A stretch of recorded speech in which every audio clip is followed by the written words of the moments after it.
प्रियनो, येशूचा जन्म आमच्या जीवनातील सर्वात महत्वपूर्ण घटना आहे. या घटने इतकं महत्वाचं आमच्या जीवनासाठी दुसरं काय नाही.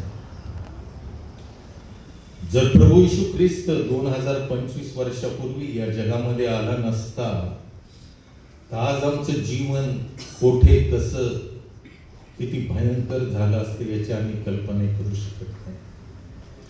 आणि म्हणून येशूचा जन्म ही आमच्या जीवनासाठी अत्यंत महत्वाची अशी घटना आहे.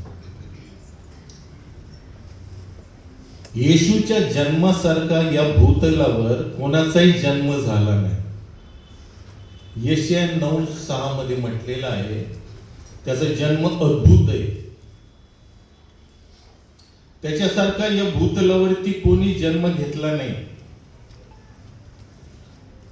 कारण त्याचा जन्म हा मानवी हस्तक्षेपाने नव्हे तर पवित्र आत्म्याच्या सामर्थ्याने कुमारिकेपासून झाला. Virgin birth. या जगात कोणती व्यक्ती माता पित्याच्या संबंधाशिवाय या जगात येऊ शकत नाही, परंतु येथे येशू मानवी पित्याऐवजी पवित्र आत्म्याने गर्भरूप होऊन जन्मास आला आणि जगात असा कोणाचा जन्म झाला. येशूचा जन्म मानवी पद्धतीने नव्हे तर दैवी पद्धतीने झाल्यामुळे मानवी इतिहासात जन्मलेल्या इतर सर्व व्यक्तीपेक्षा तो वेगळा आहे. त्याची उत्पत्ती ही दैवी आहे.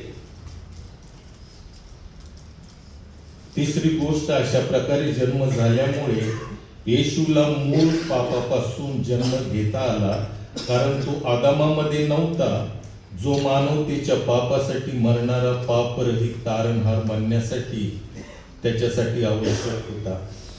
आणि मानवाच्या पापाकरिता पवित्र निर्दोष निष्कलंक जीवन हवे होते. ते केवळ प्रभू येशूच्या जन्माद्वारेच आणि जगत पित्यापासून नव्हे तर पवित्र आत्म्याद्वारे मिळणार होते. पूर्णपणे देव आणि पूर्णपणे मानव असल्याने येशू मानवतेच्या पापाची किंमत चुकवण्यास आणि तारण देण्यासाठी अद्वितीयपणे पात्र होता. आणि जगामध्ये अशी एकच व्यक्ती झाली आणि ती व्यक्ती म्हणजे प्रभू येशू ख्रिस्त, जो देवाने तुम्हाला आणि मला दिला. अद्वितीय, त्याच्यासारखा कोणीच नाही. दुसरी गोष्ट, येशूचा जन्म या जगामध्ये आमचं तारण घेऊन आलेला आहे. कोणतीच व्यक्ती या जगात तारण देण्यासाठी आली नाही आणि म्हणून आम्ही देवाचे फार उपकार मानले पाहिजे. येशूच्या जन्माने मानवी कालखंडाचे इतिहासाचे 2 भाग केले, BC आणि AD. जगामध्ये अशी एकच व्यक्ती होऊन गेली की ज्याने मानवी इतिहासाचे कालखंडाचे 2 भाग केले, before Christ, after death of Christ. आणि म्हणून पुष्कळ गोष्टी, पण येशूचा जन्म हा अद्भुत रीतीने आमच्यासाठी आहे हे प्रियानो आम्ही कधी विसरता कामा नये. आज आपण ख्रिस्त जन्माचा हा आगमनाचा चौथा रविवार साजरा करत आहोत. पहिला संडे आपण पाहिला की परमेश्वराने आम्हाला ख्रिस्ताच्या जन्माद्वारे आशा दिलेली आहे, सार्वकालिक जीवनाची आशा. दुसरा संडे आम्ही शांती, ख्रिस्ताची शांती, संत पौल इफिस 2:14 म्हणतो की ख्रिस्त आमची मूर्तिमान शांती आहे. शांती म्हणजे आम्हाला या जगामध्ये शांती मिळते अशी नाही. शांती म्हणजे त्याने दोघास एक केले आणि मधली आड भिंत पाडली, म्हणजे देवाबरोबर आमचं संबंध पुन्हा एकदा प्रस्थापित केलेला आहे. हे कधी झालं नसतं जर ख्रिस्ताने जन्म घेतला नसता. तिसरा संडे आपण जॉय, आनंद पाहिलेला आहे. कुठला आनंद? या जगातला नाही, आमच्या तारणाचा आनंद सर्वात मोठा तो देवाने आम्हाला ख्रिस्ताच्या जन्माकरवी दिलाय. आणि आजचा हा चौथा संडे ख्रिस्त आगमनाचा आपण साजरा करत आहोत. ही प्रीती देवाने आपल्या प्रिय पुत्राच्या द्वारे ही प्रीती आम्हावरती कशी प्रगट केली. हे 4 आशीर्वाद प्रियांनो आम्हाला ख्रिस्ताच्या जन्माकरवी मिळाले. केवळ 4 कॅन्डल दर रविवारी लावून तिकडं पाहून नाही, तर ते ब्लेसिंग्स काय आहेत हे आम्ही लक्षात ठेवायचं. आज आपण देवाने येशूच्या या भूतलावरील जन्माकरवी आपली सर्वोच्च प्रीती कशी प्रगट केली हे पाहणार आहोत. आपल्याला ठाऊक आहे की एदेन बागेतील मानवाच्या पतनानंतर परमेश्वराने मनुष्याचा त्याग किंवा नाश न करता त्याच्या तारणाची योजना आखली. मानवाला त्याने त्या पतित अवस्थेमध्ये सोडून दिलं नाही, परंतु त्यासाठी त्याने आपल्या प्रिय पुत्राला या जगामध्ये पाठवलं. आणि संपूर्ण पवित्र शास्त्राचा एकच उद्देश आहे, एकच हेतू आहे, आणि तो म्हणजे मनुष्यांचं तारण. आणि त्यासाठी देवाने आपल्या प्रिय पुत्राला या जगामध्ये पाठवलं. पापाच्या, मृत्यूच्या, मरणाच्या, शापाच्या सर्व बंधनातून मुक्त करण्यासाठी.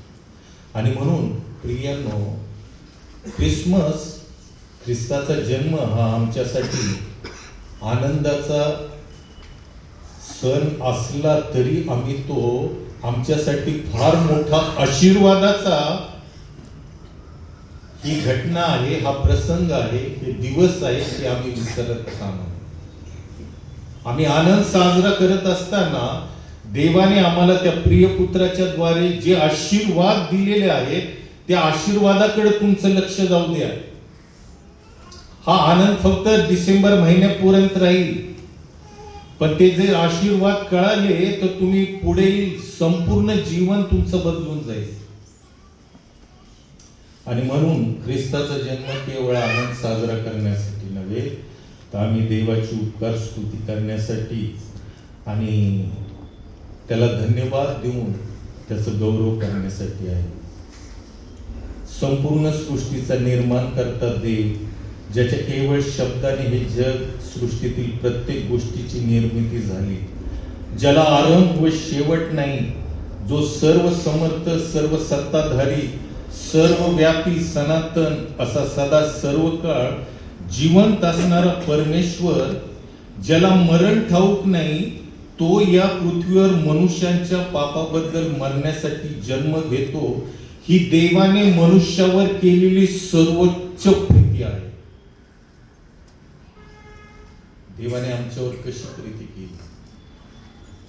जो सदा सर्व काळ जिवंत आहे, ज्याला मरण ठाऊक नाही, जो आदी आणि अंत आहे, असा देव स्वर्गातून या भूतलावरती आमच्यासाठी जन्म घेतो.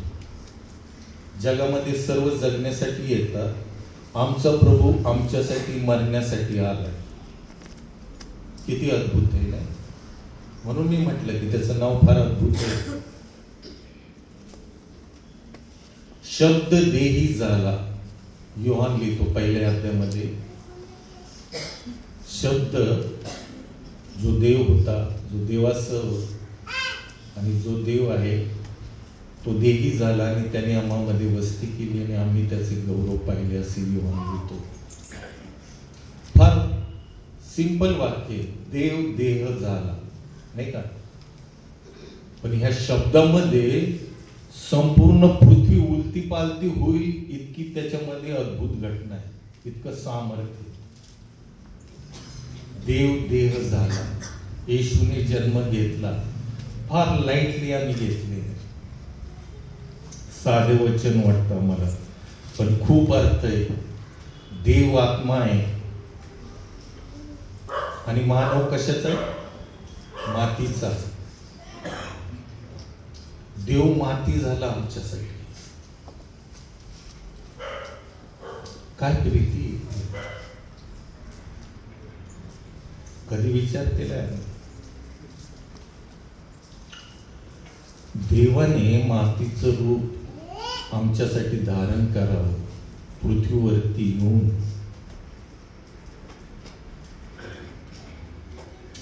जो अक्षय प्रकाशात राहतो तो आमच्यासाठी या काळोखामध्ये, अंधारामध्ये राहण्यासाठी आला. जो परम पवित्र, हबक्कूक म्हणतो की तुझे नेत्र इतके पवित्र आहेत की अनाचाराकडे, पापाकडे तू दृष्टी लावत नाही. तो पवित्र देव या अपवित्र पापी भूमीवरती जन्म घेण्यासाठी आला. आणि म्हणून येशूचा जन्म हा फार अद्भुत आहे. योहान 3:16 मध्ये पवित्र शास्त्राचं की वचन आहे, सर्वांच्या माहितीचं आहे. देवाने जगावर एवढी मोठी प्रीती केली की त्याने आपला एकुलता एक पुत्र दिला, यासाठी की जो कोणी त्याच्यावर विश्वास ठेवतो त्याचा नाश होऊ नये, तर त्याला सार्वकालिक जीवन प्राप्त होईल. फार मोठी प्रीती केली देवाने. ख्रिस्ताला जर या जगामध्ये पाठवलं नसतं तर प्रियानो, तुमचं आणि माझं जीवन आज नरकामध्ये, दुःखामध्ये, शिक्षेमध्ये, त्रासामध्ये आणि त्या अग्नीमध्ये असतं. पहिले योहान 4:10 संत योहान म्हणतो की प्रीती म्हणावी तर हीच, आज आपण देवावर प्रीती केली. त्याने तुम्हा आम्हावर प्रीती केली. आपण देवावर प्रीती केली असे नाही, तर त्याने तुम्हा आम्हावर प्रीती केली आणि स्वपुत्राला आपल्या पातकांचे प्रायश्चित व्हावे म्हणून पाठवले. होय प्रियानो, ख्रिस्ताने जन्म याकरिता घेतला की मानवाला पापापासून मुक्त करण्यासाठी. जो मानव पापामुळे देवाच्या सानिध्यापासून, कृपेपासून, सार्वकालिक जीवनापासून दूर गेला होता, त्याला पुन्हा देवाच्या जवळ आणण्यासाठी, त्याचं सानिध्यात आणण्यासाठी. आणि तिसरी महत्वाची गोष्ट म्हणजे मानवी जीवनाशी, त्याच्या दुःखाचा, संघर्षाचा, समस्येचा स्वतः अनुभव घेऊन त्याची मानवी स्थिती, भावना, वेदना, दुःख स्वतः अनुभव घेण्यासाठी देवाने मनुष्य देह धारण करून या जगात जन्म घेतला. आणि म्हणून प्रियानो, आमच्या जीवनाकरिता त्याला या पापी देहासारख्या जीवनामध्ये जन्म घ्यावा लागला. ही देवाची अतुल्य महान प्रीती आम्ही कधी विसरलं नाही पाहिजे. देवाने स्वर्गात राहूनच मानवाचं तारण केलं नाही, तर त्यासाठी त्याला स्वर्ग सोडून या भूतलावर जन्म घेऊन मानवासारखे, मानवाच्या जीवनासाठी, मानवाच्या पापाचा दंड, शिक्षा मानवी देहामध्ये भोगण्यासाठी त्याला जन्म घ्यावा. आणि म्हणून प्रियानो, ख्रिस्ताचा जन्म आमच्यासाठी फार अद्भुत आहे. फिलिप्पे 2:6 मध्ये संत पौल म्हणतो, तो देवाच्या स्वरूपाचा असूनही देवासमान असणे हा लाभ असा त्याने मानला नाही, तर त्याने स्वतःला रिक्त केले. मनुष्याच्या प्रतिमेचे होऊन दासाचे स्वरूप धारण केले आणि मनुष्य प्रकृतीचे असे प्रगट होऊन त्याने मरण, आणि तेही वधस्तंभावरचे मरण सोसले. येथपर्यंत आज्ञापालन करून त्याने स्वतःला लीन केले. प्रियानो, देवाची अतुल्य अगापे प्रीती पहा. आमच्या जीवनाकरिता देवाला आपल्या दैविक स्वरूपाचा त्याग करून मनुष्याच्या प्रतिमेचे होऊन दासाचे स्वरूप धारण करावे लागले. एवढेच नव्हे तर आमच्या पापाचा सर्व दंड त्याने वधस्तंभावरील अत्यंत क्रूर मरण सहन करून आमच्या जीवाची खंडणी देऊन आम्हाला त्या दंडापासून, क्रोधापासून, शिक्षेपासून, मरणापासून मुक्तता दिली. आणि अशी प्रीती प्रियानो या जगामध्ये कोणी केली नाही, करणार नाही. आणि अशा या प्रीतीचं जर विस्मरण आज आम्ही करत आहोत, आम्हाला झालेलं आहे, तर प्रियानो याच्यासारखी देवाला दुःख देणारी अशी दुसरी कोणती गोष्ट नाही. आणि म्हणून आज आम्ही या प्रीतीबद्दल देवाचे रोज आभार मानले पाहिजे. या प्रीतीचा आम्ही सन्मान केला पाहिजे. ही ख्रिस्ताची प्रीती आमच्या अंतःकरणामध्ये सदैव जागृत ठेवली पाहिजे. सर्व सृष्टीचा धनी असणाऱ्या आपल्या प्रभूला एखाद्या महालामध्ये आणि राजवाड्यामध्ये जन्म घेणे सहज शक्य होते, कारण सर्व जग त्यांनीच बनवलेले. परंतु टिळक म्हणतात तसे तो दीनच जन्म आला, जगी दीना तारा याला. तो सौम्यच जन्म आला, जगी पाप्या तारा याला. आणि म्हणून प्रियानो, देवाने त्याच्या जन्माची ही प्रथम बातमी जगातील धनाढ्य, श्रीमंत, ज्ञानी, विचारवंत, विद्वान या लोकांना न कळता समाजातील जे शूद्र कनिष्ठ वर्गातील दीन गरीब मेंढपाळ होते त्यांना प्रथम सांगितले. परंतु गेले 2-3 संडे आपण हाच शास्त्र भाग वाचत आहेत, पण आज परमेश्वर आपल्याला याच्यातून काही अद्भुत दाखवणार. हा शास्त्र भाग ज्यावेळेस मी वाचत होतो, आणि आपण सर्वांनी पुष्कळदा वाचलेला आहे, की देवदूतांनी ज्यावेळेस मेंढपाळांना सांगितलं की तुमच्यासाठी आज दाविदाच्या गावात तारणारा जन्मला आहे, तो ख्रिस्त प्रभू आहे, आणि तुम्हास खून ही की बाळंत्याने गुंडाळलेले व गव्हाणे ठेवलेले एक बाळक तुम्हाला आढळेल. तेव्हा मला नवल वाटलं की देवदूतांनी मेंढपाळांना जागेचा पत्ता किंवा ऍड्रेस न देता त्यांना बाळाला कशा पद्धतीने ठेवलेले आहे हे सांगितलं. तुम्ही पण शास्त्र वाचत असाल है ना. त्यांनी त्या बाळाला कसं ओळखावं यासाठी त्यांना काय खूण किंवा चिन्ह सांगत आहे. देवदूत त्यांना जागेचा पत्ता सांगत नाही. ती जागा एदर कोटा तो वेगळा विषय आहे मोठा, त्याच्याकडे मी जात नाही. परंतु मला हे फार अद्भुत वाटलं की देवदूत मेंढपाळांना जागेचा ऍड्रेस न देता त्यांना बाळाला कशा रीतीने ठेवलेलं या खुणा सांगत आहे, आणि या खुणाद्वारे, चिन्हाद्वारे प्रभू आमच्याशी काहीतरी बोलत आहे, आम्हाला काहीतरी सांगत आहे.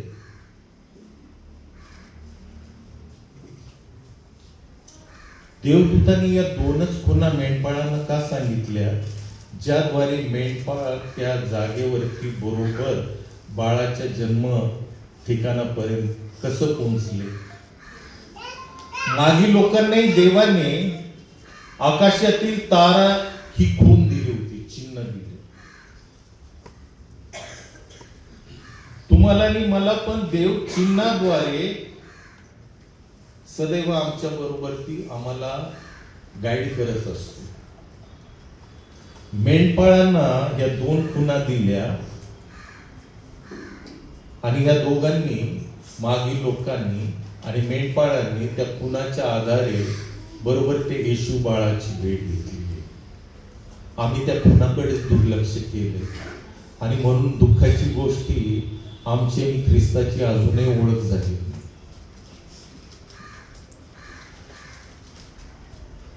स्वेडलिंग क्लॉथ आणि गव्हाणे ठेवलेले मेंजरमध्ये या 2 खुणा दिल्या, ज्या ह्या मेंढपाळाच्या ओळखीच्या आणि माहितीतल्या खुणा होता, म्हणून ते बरोबर त्या जागेवर पोहोचले.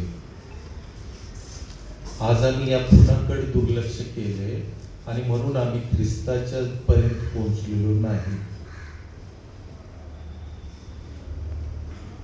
स्वेडलिंग क्लॉथ, बाळंत्याने गुंडाळलेले कपडे, येशूच्या नम्र मानवतेचे, सामान्य जन्माचे प्रतिनिधित्व करतात. सर्व सृष्टीचा निर्माण करता देव जो ऐश्वर्य संपन्न आहे, तो एका साधारण सर्वसामान्य बाळाप्रमाणे या जगात जन्म घेता झाला, व सामान्य कपड्यामध्ये संपूर्ण मानवतेशी त्याची ओळख दाखवण्याकरिता मानवी दुर्बलतेत गुंडाळला गेला. दुसरी गोष्ट, ज्या गुहेमध्ये मेंढपाळ लोक यरुशलेमच्या मंदिरातील बलिदानाचे कोकरे ज्या गव्हाणीमध्ये मेंजरमध्ये ठेवीत असेल, मागच्या आठवड्यात पाळक साहेबांनी याच्यावरती थोडं आपल्याला सांगितलेलं आहे. मेंजर म्हणजे गव्हाणी म्हणजे आता आपण डेकोरेशनला करतो तशी गव्हाणी नाही.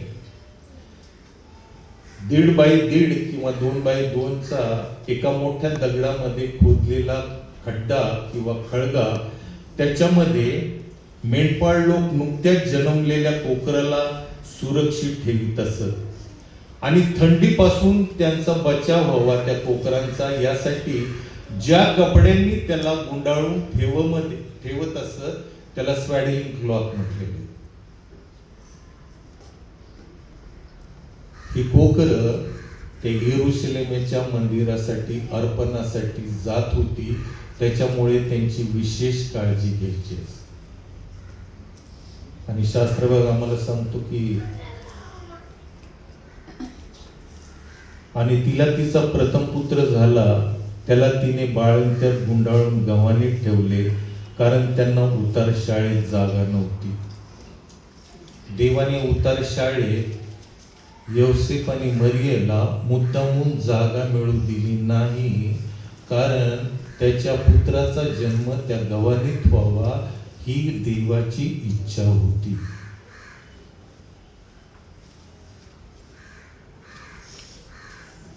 आणि म्हणून प्रभू येशू ख्रिस्ताला ज्या येरुशलेमाची मंदिरात बलिदान होण्यासाठी जी कोकरं त्या मेंजरमध्ये आणि स्वॅडलिंग क्लॉथ मध्ये गुंडाळून ठेवले जायचे, बरोबर त्याच ठिकाणी येशू बाळाला मरियेने कपड्यामध्ये, त्या मेंढराच्या कपड्यामध्ये गुंडाळून, कुठलाही योगायोग नाही, कुठलीही आकस्मिक घटना नाही, सर्व गोष्टी परमेश्वराच्या नियंत्रणाखाली त्या ठिकाणी घडलेल्या आहेत. तोच परमेश्वर आज तुमचं आणि माझं जीवन देखील या भूतलावर नियंत्रित ठेवते. प्रियानो, हे कधी विसरायचं काम. खऱ्या अर्थाने येरुशलेमाच्या मंदिरातील शेवटचा अर्पणाचा कोकरा आता त्या मेंजर मध्ये अवतरला होता. आणि येशू ख्रिस्त हा सर्व जगाचे पाप हरण करणारा देवाचा अंतिम कोकरा आहे हे तो सिद्ध करतो. तिसरी गोष्ट, गुंडाळलेले कापड हे त्याच्या दफन कपड्याकडे देखील इशारा करतात. प्रभू येशू ख्रिस्त तुमच्या व माझ्या पापाकरिता त्या वधस्तंभावर मारला जाणार आहे व त्याला नंतर प्रेत वस्त्राने असे गुंडाळण्यात येणार आहे. स्वॅडलिंग क्लॉथ व मेंजर आणि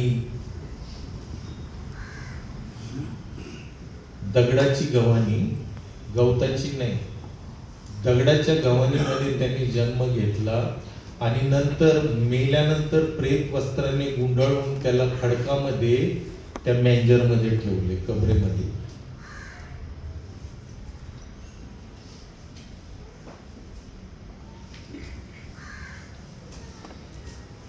प्रियानो, प्रभू येशू ख्रिस्ताने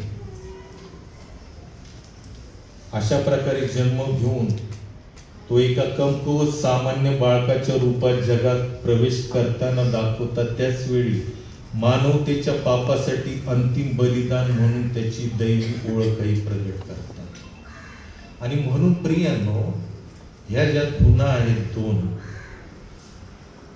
त्या फार महत्वपूर्ण आहेत. या खुणाकडे लक्ष द्या की प्रभू येशू ख्रिस्त या जगामध्ये कशासाठी आला. तो तुमच्या आणि माझ्या पापाकरिता मरण्यासाठी, त्या प्रेत वस्त्रांनी गुंडाळून त्या कबरेमध्ये जाण्यासाठी त्यांनी जन्म घेतला.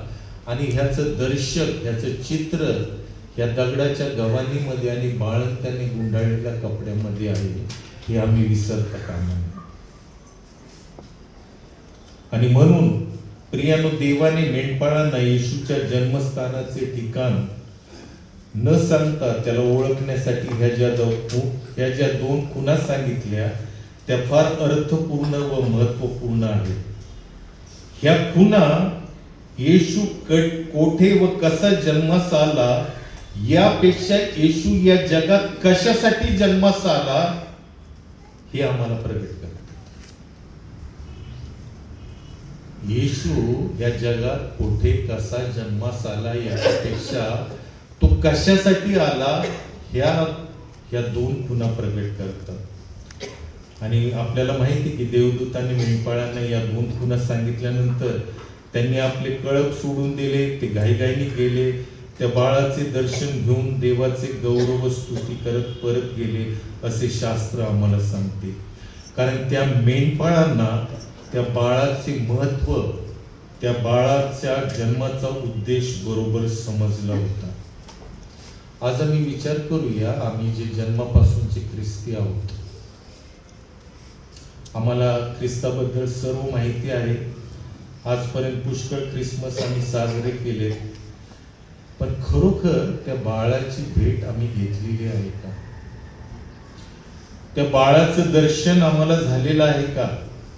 त्याच्या जन्माबद्दल मागील लोकांनी आणि मेंढपाळांनी ज्या प्रकारे देवाचं गौरव स्तुती सन्मान केला तसं आम्ही केला आहे का? 2025 वर्षापूर्वी प्रभू येशू ख्रिस्ताने आमच्यावरील प्रीतिस्तव बेथलेममधील दगडी गव्हाणीमध्ये बाळंत्याने गुंडाळलेल्या कपड्यामध्ये जन्म घेतला, ही गोष्ट आम्हाला सर्वांना ठाऊक आहे. परंतु आज आम्ही विचार करूया, माझ्या दगडासारख्या कठीण अंतःकरण रूपी गव्हाणीमध्ये प्रभू येशू ख्रिस्ताचा जन्म खरोखर झाला आहे. माझ्या तारण रूपी बाळंत्याने गुंडाळलेल्या कपड्यामध्ये ख्रिस्त त्या ठिकाणी आहे का? आम्हाला वाटतं ती बेथलेमची स्टोरी नाही. देव ह्या खुणाद्वारे आम्हाला काहीतरी शिकवत आहे, बोध करत आहे. बायबल असं साधं सरळ नाही प्रियानो, ते आत्मिक आहे. 2000 वर्षापूर्वी बाळंत्याने गुंडाळलेल्या गव्हाणीत निजवलेल्या ख्रिस्ताला आज आमची ही दगडासारखी कठीण अशी अंतःकरण मेंजर आहे, गव्हाणी आहे, त्याच्यामध्ये येशू बाळाचा जन्म होणं फार महत्वाचं आहे. तो जन्म त्याच वेळेस होईल ज्यावेळेस आम्ही ते जो बाळ आमच्यासाठी जन्मला, त्या बाळाने जे तारण आम्हाला आणलेलं आहे स्वर्गातून या पृथ्वीवर, ते तारण आम्ही मिळवलं आणि त्या तारणाच्या वस्त्रानेच आम्ही त्या अंतःकरणातील प्रभूला गुंडाळू शकतो. त्याच्यामध्येच ख्रिस्त राहतो. तारण नाही तर ख्रिस्त नाही. आणि म्हणून प्रियांनो, गलतीकरांना लिहिलेल्या पत्रामध्ये 4 अध्याय 19 वचनामध्ये संत पौल म्हणतो की, माझ्या मुलांनो, तुम्हामध्ये ख्रिस्ताचे स्वरूप निर्माण होईपर्यंत मला पुन्हा तुमच्या संबंधी प्रसूती वेदना होत आहेत. गलती मंडळीला पौल म्हणतो की तुमच्यामध्ये ख्रिस्ताचं स्वरूप, ख्रिस्ताचा जन्म व्हावा याकरिता मला प्रसूती वेदना होत आहे.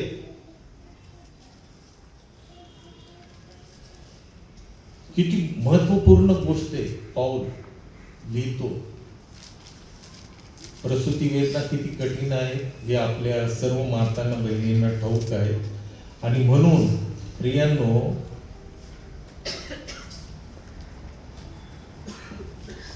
पौलाला ते वेदना दुःख माहीत असल्यामुळं तो म्हणतो की आम्हाला ते वेदना दुःख आमच्या जीवनामध्ये ख्रिस्ताचा जन्म व्हावा, ख्रिस्ताचं स्वरूप निर्माण व्हावं म्हणून आम्हालाही होणं अत्यंत महत्वाचं आहे. आज आम्ही ख्रिसमस साजरा करत आहोत, आनंद करतोय, पण जर ख्रिस्ताचा जन्मच माझ्या अंतःकरणामध्ये नसेल झालेला, माझ्या तारणाच्या वस्त्राने जर मी त्याला गुंडाळलं नसतं, तर देव माझ्याकडे डुंकूनही पाहणार नाही. हा जो आनंद आहे बाकीचा, तो सर्व जगिक आनंद आणि तात्पुरता आहे प्रियांनो. पण खरा आनंद जर आम्हाला तुम्हाला आणि मला पाहिजे प्रियानो, तर ख्रिस्ताचा जन्म आज आमच्या अंतःकरणामध्ये होणं अत्यंत महत्वाचं आहे आणि त्याला तारणाच्या वस्त्राने मी गुंडाळणं हे अत्यंत महत्वाचं आहे. प्रियानो, देवदूतांनी मेंढपाळांना फक्त या खुणा सांगितल्या, तुम्ही जा आणि येशू बाळाला भेटा असे सांगितले नाही, परंतु मेंढपाळांना त्या खुणांचा अर्थ बरोबर समजला म्हणून ते घाईघाईने गेले असे लिहिले आहे. आज प्रभूने तुम्हाला आणि मला या खुणांचा अर्थ सांगितलाय. आज देवबाव तुमच्याकडून आणि माझ्याकडून येशू बाळाला भेटण्याची अपेक्षा आणि इच्छा बाळगू नये. No excuse. आम्ही आता कारण देऊ शकत नाही का? आणि म्हणून प्रियांनो, ख्रिस्त जन्म हा आमच्यासाठी हाच आहे की ख्रिस्ताचा जन्म हा आमच्या अंतःकरणामध्ये होणं आणि आमच्या तारणाच्या वस्त्राने आम्ही त्याला गुंडाळणं ही आमच्या सार्वकालिक जीवनासाठी सर्वात महत्त्वपूर्ण गोष्ट आहे. आणि म्हणून मी आज तुम्हाला ह्या ज्या दोन गोष्टी सांगितल्या, मेजर गव्हाणी जे आमच्या अंतःकरणाचं प्रतीक आहे आणि स्वेडिंग क्लॉथ बाळण त्याने गुंडाळण्याचं कपडं जे आमचं तारणाचं वस्त्र आहे. हे तारण ख्रिस्ताने जे तुमच्यासाठी माझ्यासाठी आम्हाला देण्यासाठी हे वस्त्र तो स्वर्ग सोडून या पृथ्वीवरती आला आणि आम्हाला हे तारणाचं वस्त्र दिलेलं आहे. या दोन गोष्टीकडे आम्ही दुर्लक्ष करता कामा नये.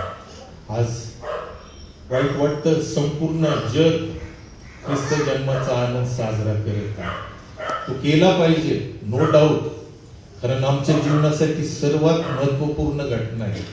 परंतु त्याही पेक्षा देवाने कशासाठी जन्म घेतला आणि त्याच्या जन्माद्वारे मला तारणाचं वस्त्र जे मिळालेलं आहे ते फार महत्वाचं.